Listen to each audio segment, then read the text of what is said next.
all right. Yeah, yeah. Okay. Hi everyone. Or should I say hi Joshua? Thank you for having me. So today we're going to be talking about scalable icons. I think a lot of us have interacted with icons in some way, be it from our mobile devices or when designing them in Figma or Sketch or whatever software you use to design. Right now, like icons are ingrained into our everyday life. You see them in buildings, you see them by the roadsides. And this is not something that just started now. For a very, very long time, humans have been communicating through image, especially when there is a language barrier. So during this call, you're going to have a very brief like intro about like icons, what they are, the different types of icons, and we're also going to design a few simple icons together. My name is Linda Ojo. I am an icon designer, and let's get started. So you can see basically I'm an icon designer.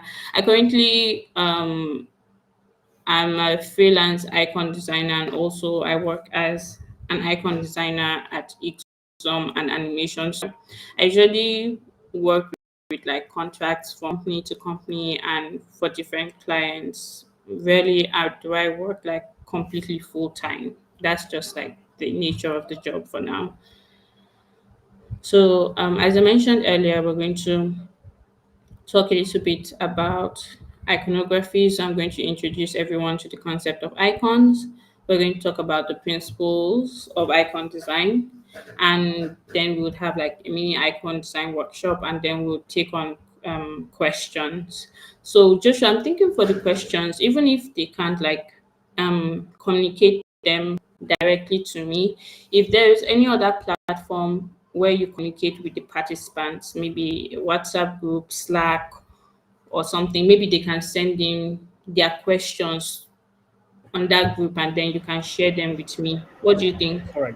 Yeah, yeah, sure. That makes sense. I'll do that. Yeah. Okay.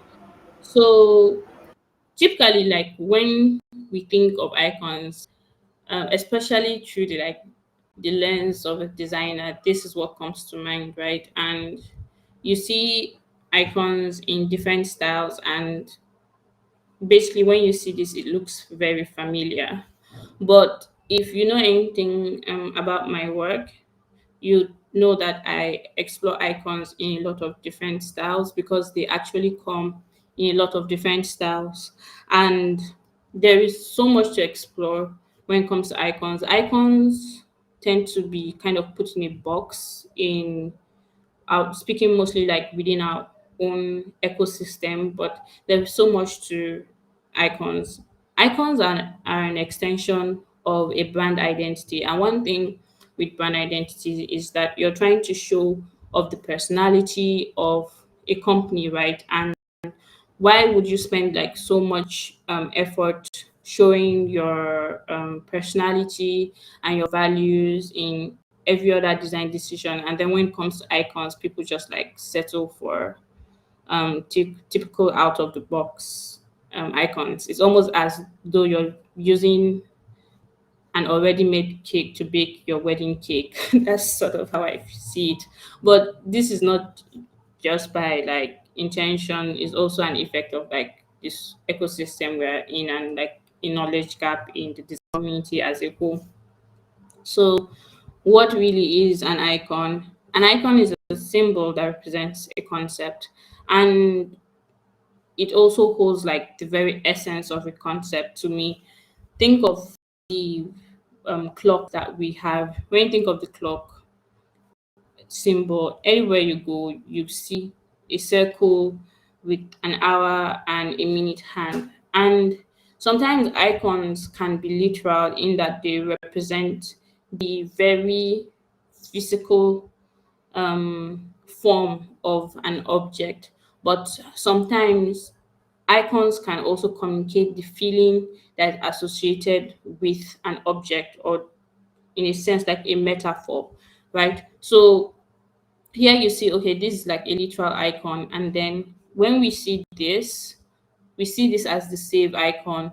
But do you know that the save icon actually represents a floppy disk? Like, and not everyone knows or has even used a floppy disk. I didn't have the chance to use a floppy disk as much, right?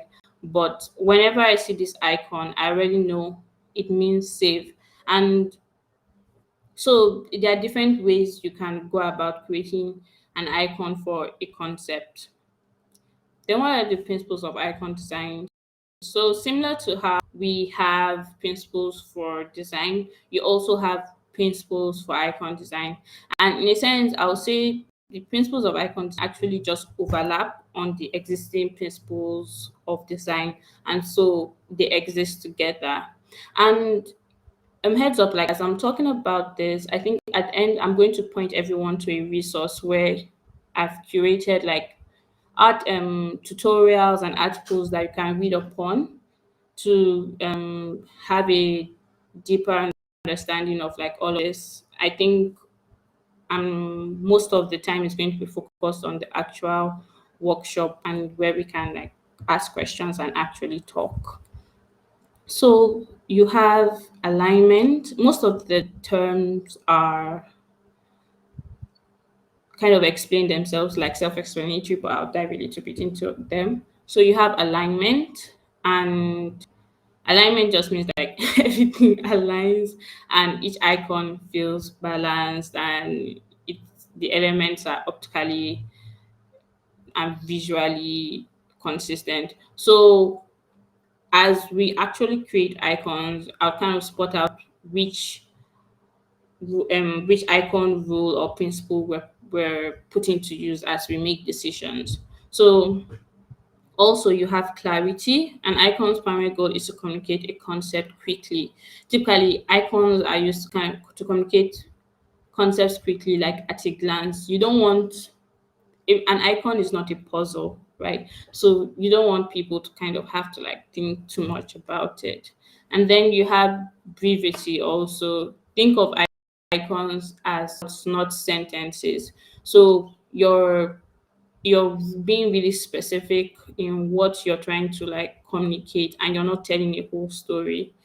And icons are consistent. They have consistency because icons don't stand alone. They are always part of a set or part of a family. And same way in normal human families, you could see like, oh, in this family they tend to have, really long hair, or all of them are tall, or they have really good teeth or something. You should have properties that are consistent between every icon in a set. And next is like we have ease of use, meaning that once you're actually done creating the icons, whosoever the icons are intended for, they should be easy to use for those people. So your icons shouldn't break on the web. They should be easy to export. Another example is like um, delivering icons as SVGs. That way, the color and the properties of the icons can easily be edited using code, instead of sending them as PNGs. That's like a mistake a lot of people make, and it brings up issues down the line. And every icon has a personality. So um just I think in a way you can see a lot of like similarity between icons and typography. The same way like when you're designing a certain thing, you're looking for a certain font or type that has a certain personality, and until you see what works, like you definitely know what doesn't work, and you're looking for what works. So even with icons, the same way you're looking for a certain vibe and aura from a type. Icons also carry their own vibe and personality that should be consistent with the brand for which they are created for. And then finally is readability. You have to make sure that you create icons that work for the right size and the right scale. So there's no point in creating an icon that looks blurry when maybe it was intended, let's say, be put on signage. If it's blurry, it can't be read, and if it can't be read, then it's not really an icon. So Joshua, do you have any, or are there any questions from the things I've said like so far? Yeah, there's one I'm going to drop in pretty soon, but then I think you can just continue. Okay. um okay, so we're going to we're already in Figma, and obviously, what other tool would we be using if not Figma? I'm a big fan of Figma, and we're going to be creating like some icons. Oh, okay, someone just joined in. That's nice. Hi, Sarah. She made it in. Okay, so let's just get started. Let's create a new file.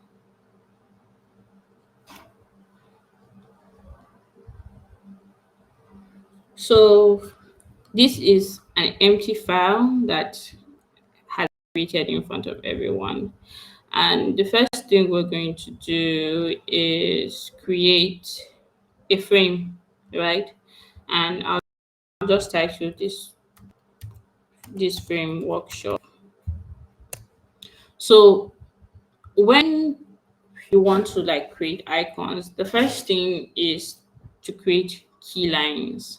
And key lines are kind of like molds and guides that you use when creating icons.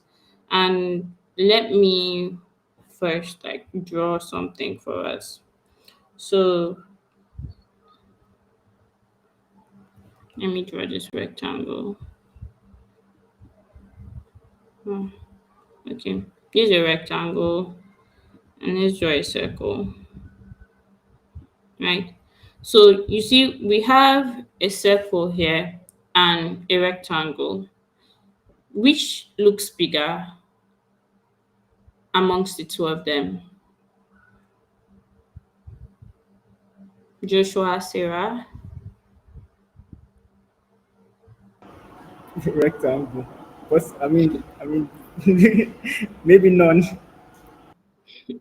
Exactly. And the thing is that you're biased because you literally saw me create the two of them.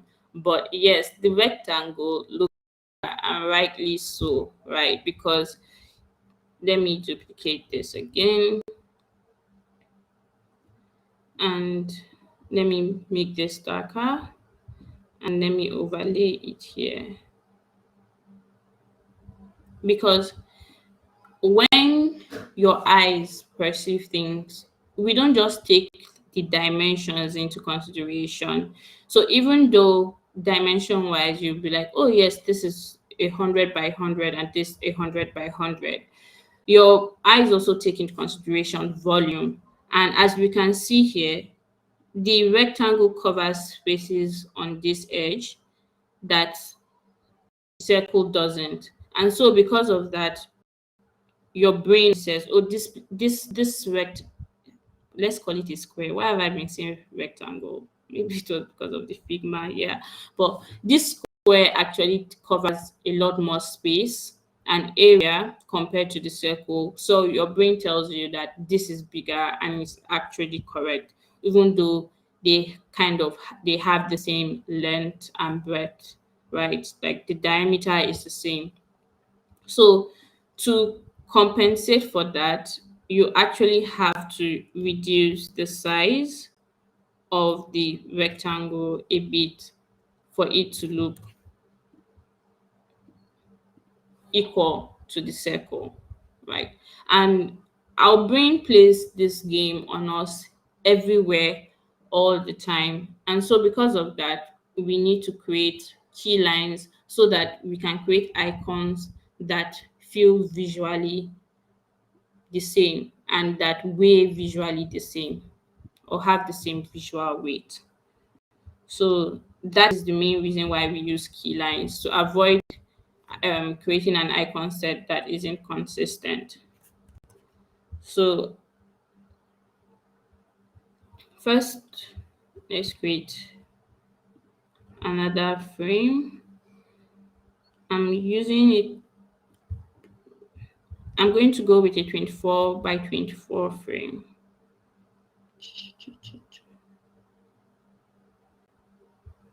Okay, yeah, and I'll add a stroke to it. But I want to make the stroke a bit thinner, so I'm going to make it 0.25. Yeah, okay. So we have our first frame, and I want to have a padding of 2 pixels on the inside. So for this, I think I would still just use the border for now for my padding, and then I'll go from there. So sorry, I think I'm not snapping to grid. I was working on something. Yeah, snapping to grid enabled. If anyone is on Figma and is following, make sure your snap to grid is enabled. So let's first draw like a rectangle. This is going to be like 20 by 20, right? Or should I make it 18? I think I want to make this 18 by 18. Yeah. Okay, 16 by 16. So this is our square. And so every every icon that we want to make that kind of like looks like a square is going to use this one. And then for when you're creating like icons, you kind of have like a circle, a square, a long rectangle, and a tall rectangle. So I'm going to duplicate this, and I'm going to expand this on the x-axis and reduce it on the y-axis, and I'll give it a different color.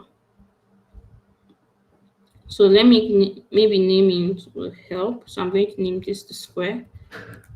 Does anyone have the AI features that helps to name layers yet? Because I don't have the feature. Let me call it wide. By the rectangle. By maybe like this might seem like it's taking a bit of time, but just because it's like I'm showing you the actual whole process. Once you've actually created your key lines, you might not need to create custom key lines. You won't need to create custom key lines again and again for every icon set. You'd have a key line that works for you, right? And yeah, so let's now create the long rectangle. I'm going to duplicate this.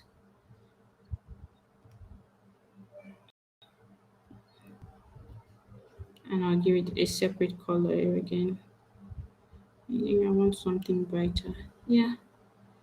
And then, so now we have our, let me call this the tall rectangle.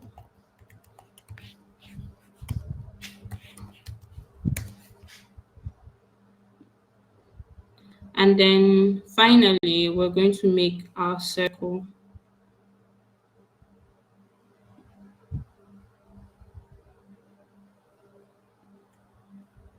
I'm going to make this 16.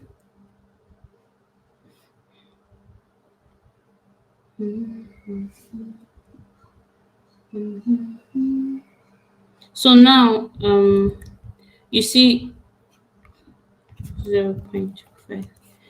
I'm going to make this circle slightly bigger than the square to compensate for the area it doesn't cover.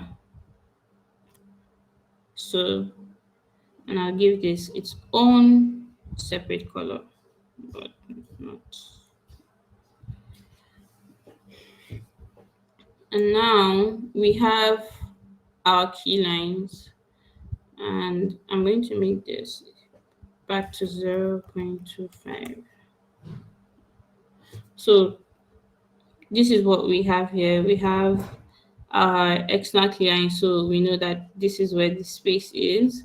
Then we have the circle, the long rectangle, the square, and the wide rectangle. And then we have padding all around it. Now, the reason why we have padding um, all around our key lines is because when the icon is created, have you ever had like a situation where let's assume this circle is an icon, you don't want to like put an image and see that it doesn't have any space around it and it's touching the border. So typically you want it to have its own a little bit of like spacing around it, and that's what we're doing here. But with this, I think we're using um 3 pixels spacing. So I want to see if I can get everything to 2 pixel. Yeah, so yeah, I prefer it like this, having 2 pixel padding. But at the end, it all comes down to what the final use case is, and you can determine how much padding you want. Okay, so we pretty much have the main things down, but for my personal use, I also like to add center lines. So I'm going to draw a center line here from here to here. Let's go. I'm also making 0.25.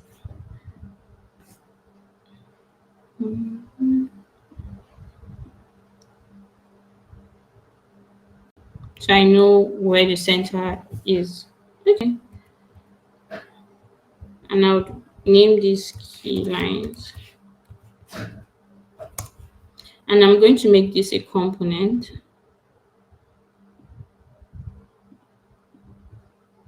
because wait, yeah, I'm going to make this a component because I want a situation where if I make any change to the initial formula, it shows up every other place. I think this is basic Figma work. So let's start. We now have our key lines, and let's start. So what I'll do is I'll first add another frame, and I'm calling this the base. So that's what I usually call it, and I'm going to lock this key line um layer because I don't want to edit anything in it. And I'm also going to reduce the overall um what should I call it? The overall appearance or opacity, yeah, of the key lines because I don't want it to clash with what I'm creating. So basically, we just created our first 24 by 24 pixel key lines, and that's going to be the foundation. So from what I'm seeing here, I really think I even want to make my strokes thinner. So I'm going to select everything and I'm going to make it a zero point 0.1. Yes. So I prefer 0.1. Does anyone have any questions so far? And if you have a question as I'm working, feel free to like just raise your hand and I'll get to you. So we already see one of the benefits of using components because I could just edit everything at once. So let's create some icons. Who we have 4 shapes here: a circle, a long rectangle, a square, and a tall rectangle. Can anyone think of an icon that fits into any of these shapes, like a circle or a square? Any suggestions?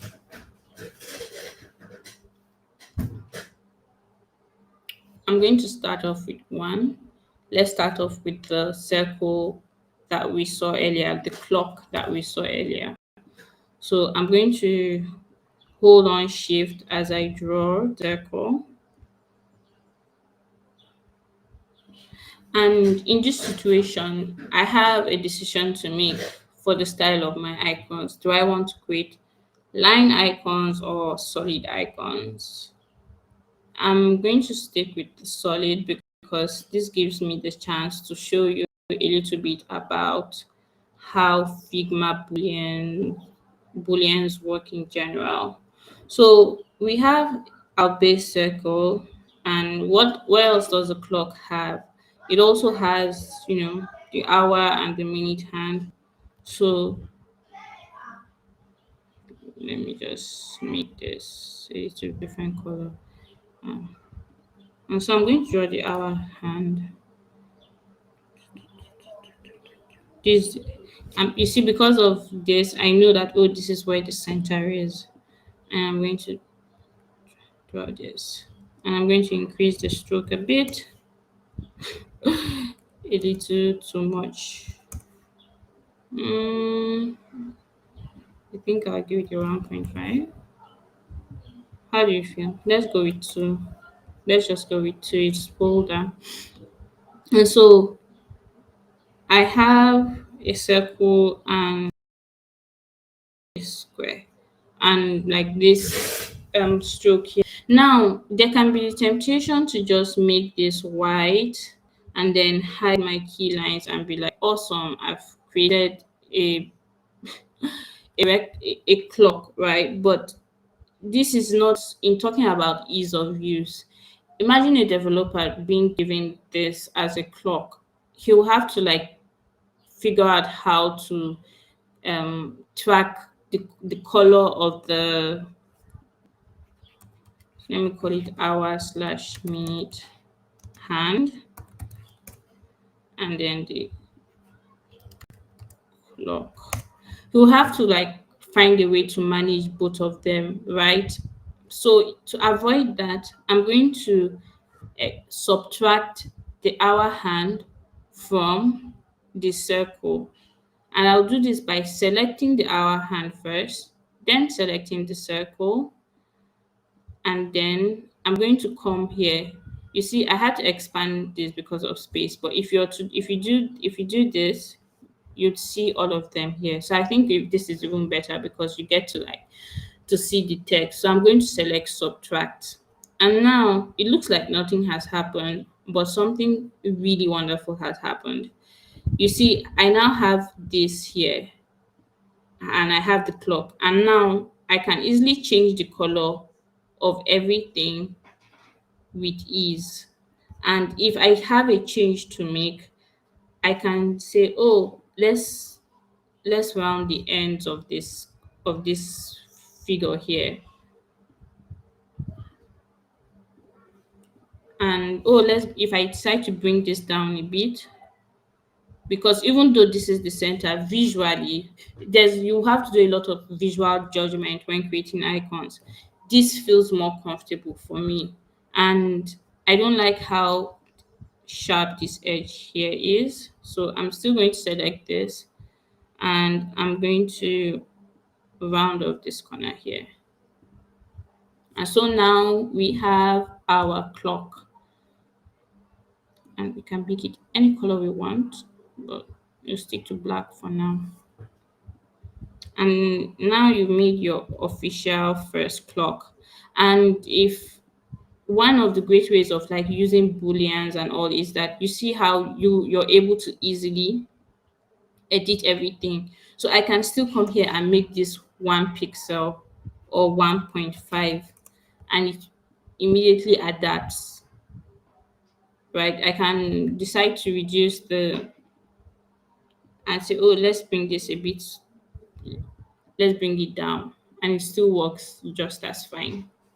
So I'm seeing a question here, and it says, how do you visualize icons? Do you go the sketch slash draw route every time? Well, no, I don't go through the sketch and the sketching part all the time. It it just depends on, will I say, how familiar the style I'm working with is. If I'm doing something really like complex and different, I would go and figure it out by sketching, be it on paper or using a tablet, right? And if I'm working on something that is not really like complex, and most of the editing is going to happen within the vector software like Figma, then I just go straight into Figma. But because I work a lot with like custom icons, most of my workflow actually starts with a lot of like sketching and iteration to see and settle on the vibe that I want for it. But yeah, sometimes like you might, if you have a list of concepts that you're creating icons for, you can first sketch them out and settle on the metaphors that you want to use for the different concepts and the shape and feel before you go into the vectors platform. But at the end, it always comes down to the problem that is being solved. Hope that answers that question. So we've created our clock, and now we already have the solid version of it, right? What if we wanted to make the line version of it? That's actually also simple. First, I just removed the the subtract, if you can see. I actually just removed the subtract boolean. So now we're left with a normal mini hand and clock. I'm going to make this, let me just change color so you can see. And I'll press Shift X so that I switch back to a stroke. And I'll make the stroke 1.5 to match the clock. And I'll make this a line also. So in with this one thing is you can, when depending on the direction you're going for, right? By default, certain styles have certain properties. Here go. Solid icons tend to, they have a bolder look. They tend to look more sturdy, and it's basically like the when you, if imagine you're dealing with fonts and you go for heavy, semi bold, bold. So depending on what's going on, those are the type of like emotions that solid icons bring up. Solid icons are also great for contrast. You can see from this distance, it's easier to see the solid icon than it is to see the line icon. So when we speak about let me switch so I can reference them. When we think about readability, this is one of the things you consider, like how easy are the icons to read, because you have to take into consideration the scale at which they are being used. If I'm using this icon on my mobile device and I can just look really close and see all the icons, then I might say, oh, let me use line icons. But think of maybe being used for direction on like in the real space, like for symbols on in like when you're driving for signage. Basically, you'd want to like use more solid icons. And then the question now comes, okay, what if I'm using like a solid style, right? But then I'm creating an icon that by default just looks like a stroke. And a very popular example of that, let me duplicate this. I'm going to turn on the key line here. Let me name this as yeah, clock slash solid. So this clock slash solid, right? So what if I'm working with a solid style and then I'm going to call this arrow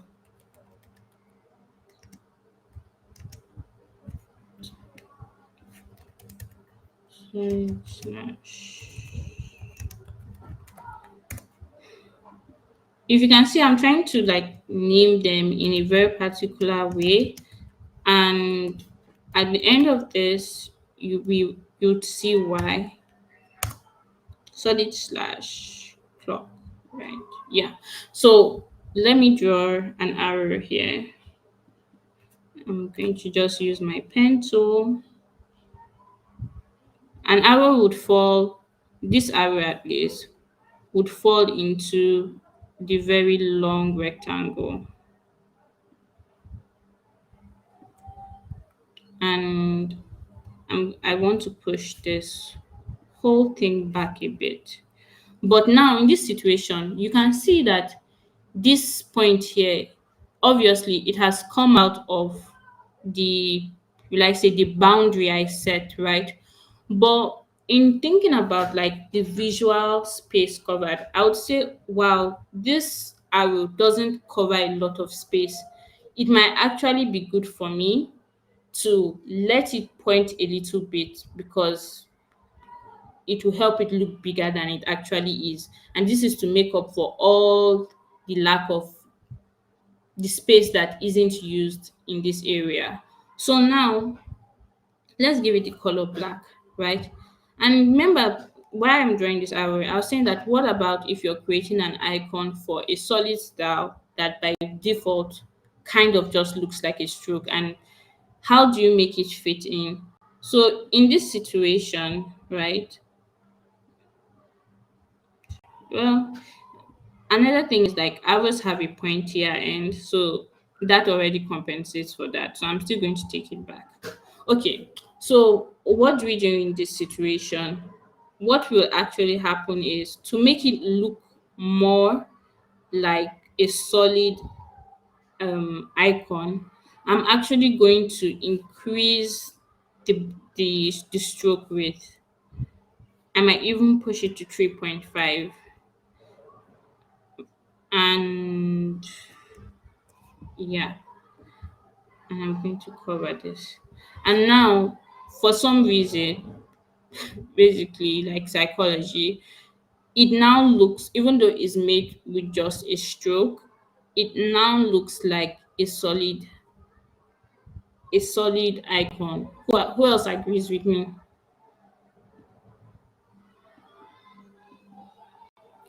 So little things here. One thing I noticed is with these stroke ends here, with this inner thing, I actually made the stroke ends rounded. So I have the choice.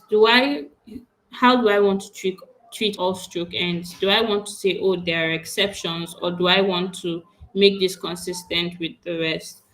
And when I'm creating icons, me and like duplicate were 5 and 6, because I'm always testing out new things and seeing what might work, and I don't want to lose my progress. So I'm going to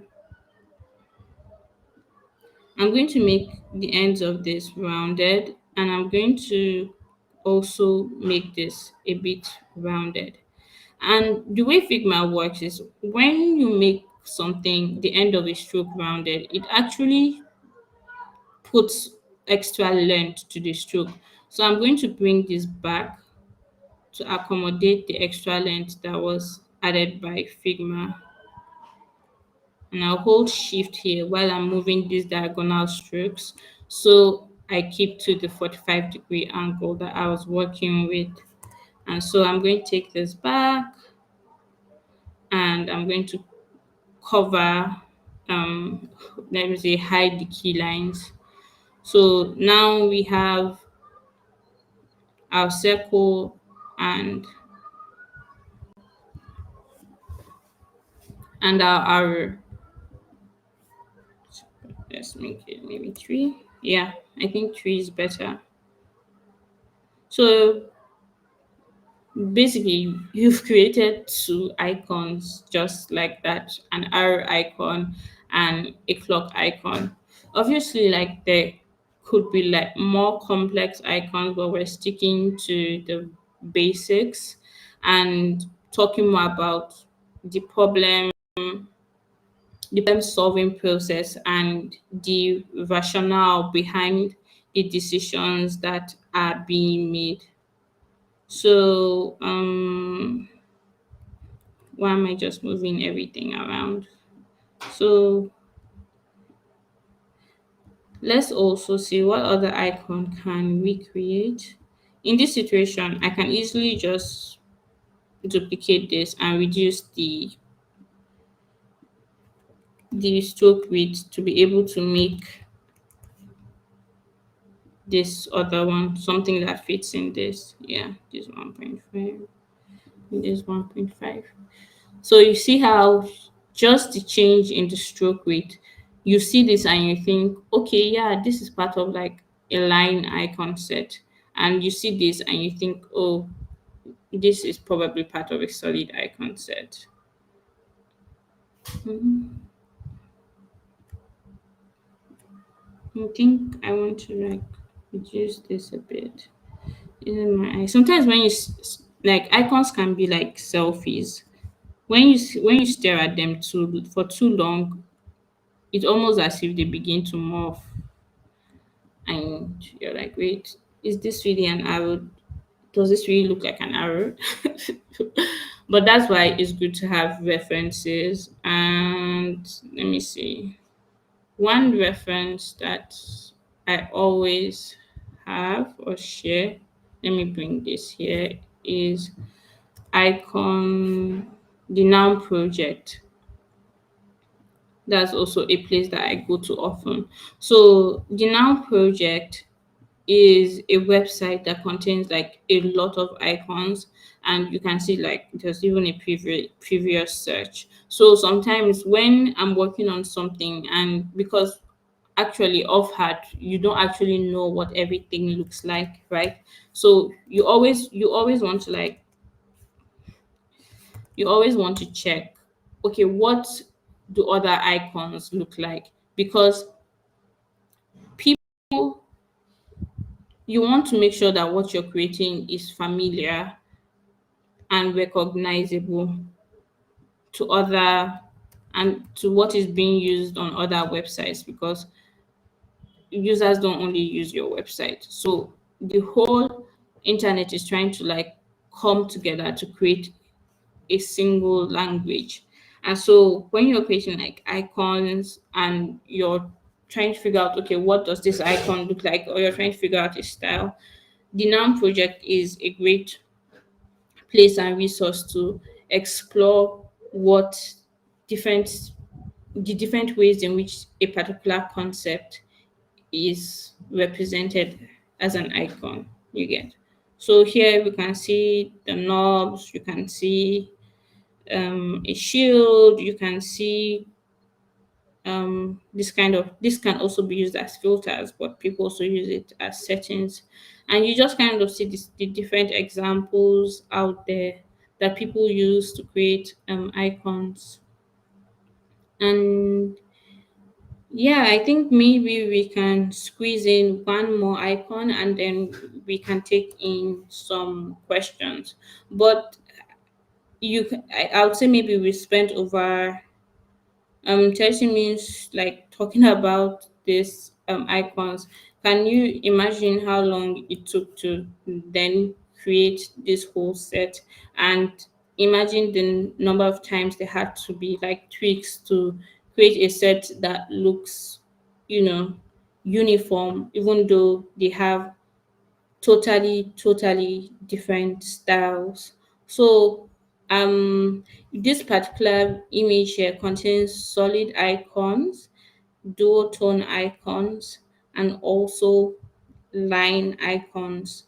So this is a good reference to kind of, in case you're trying to figure out how to create icons in different styles. I'll share a link to this, to the slides with Joshua. Probably he'll share it in the community or on the YouTube video also. But you can see how we're translating the same concept into different icon styles and the decisions that were made in every situation. So this is also like a very good image. I really enjoyed like creating this set, and it actually did well online. So what I'm thinking, I think we'll just make one more, and let me see. I think I'll go this way. I'm going to turn on my key lines. I'm going to delete this one, and I want to make a bookmark. So a bookmark is longer, right? And so we're starting with a rectangle. And what I want to do here, I think I'm going to pull this region here up, and I'm going to add a little bit of round. I'm going to round the corners a bit to kind of stick to this whole stroke being rounded thingy. So I'm going to add, let's make it number one, and I'm going to bring this a bit down so it just meets here, and I'm going to make it black. So once you have some things like sorted out, it kind of becomes easier to do. I'm going to make this 1.5, changing the stroke here so it is also 1.5 like this one. And but sorry, I want to keep the whole frame of 24 pixels because it's going to help with alignment. Yeah. So now you have a very small I call it icon set. And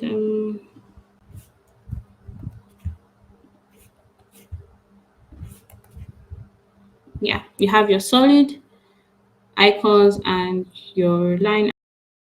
And for those that might be concerned, let me do option and duplicate this here. For all these key lines that you see here, it was I always use key lines, but because sometimes I want to like when I'm working, I want to toggle and check how it aligns and make all the decisions. But when I'm done with everything, I actually created a plugin called, what did I call it?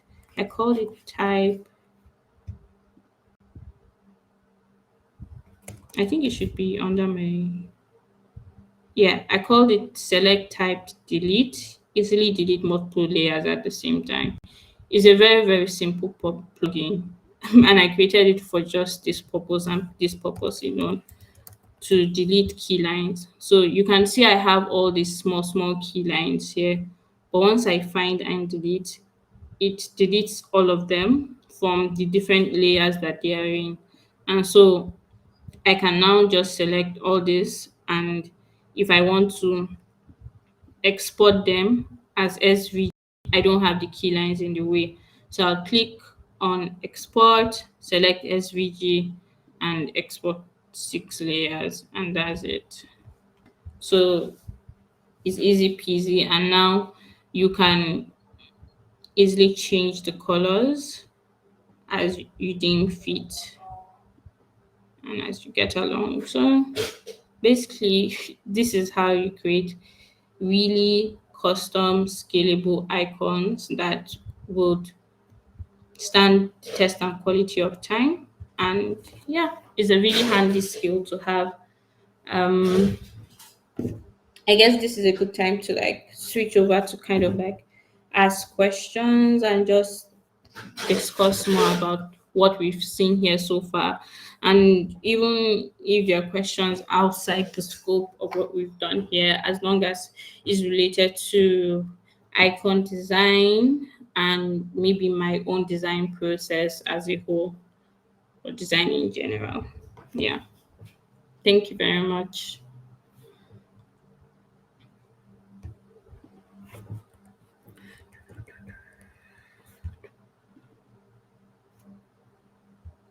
So I think I can stop sharing my screen now.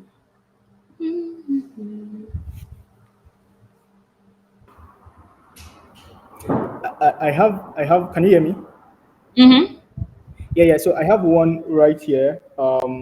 It says, "How do you visualize icons? Do you go the sketch draw route every time Well, before creating them?" no, I don't go through the sketch draw route every time I'm creating icons, but it's not every time, but depending on the style of icons that are being made and what's going on, right? So I'm actually going to paste one of my sketches and share my screen again to show you like an example of what a sketch could look like.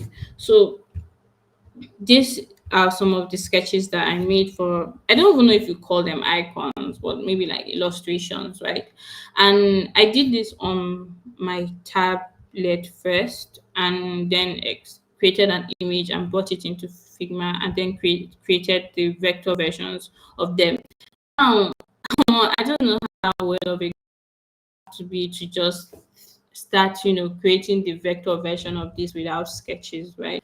But so this all comes down to the complexity of the icons being made compared to the ones we just made. You can see these are borderline illustrative, and you might not even call them. And it also depends on the style of what you're creating. So how complex it is, and also has the style been defined. If you're trying to pitch different icon styles for a brand, you might not just go directly into vector. You'd want to like sketch to kind of visualize and see how things go.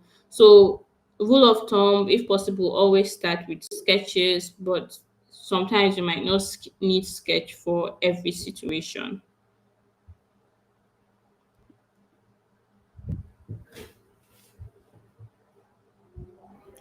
All right. Yeah. Thank you, Linda. Mm, Yeah, I think that's about it.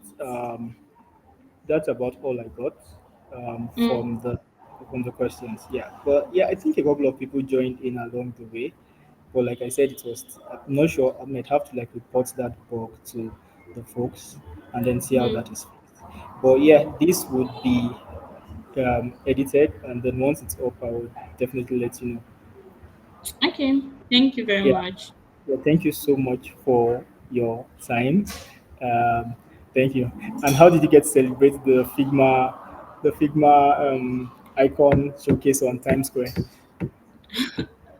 And like that happening in itself was already a celebration of its own. I Yeah, got like a lot of support on Twitter, and I was very happy about that. Felt like a win for the whole design community. yeah, yeah, yeah, sure. Yeah, okay, all right. Hope to do this some other time with you. Thank you so much. Yeah, Thank all you. right.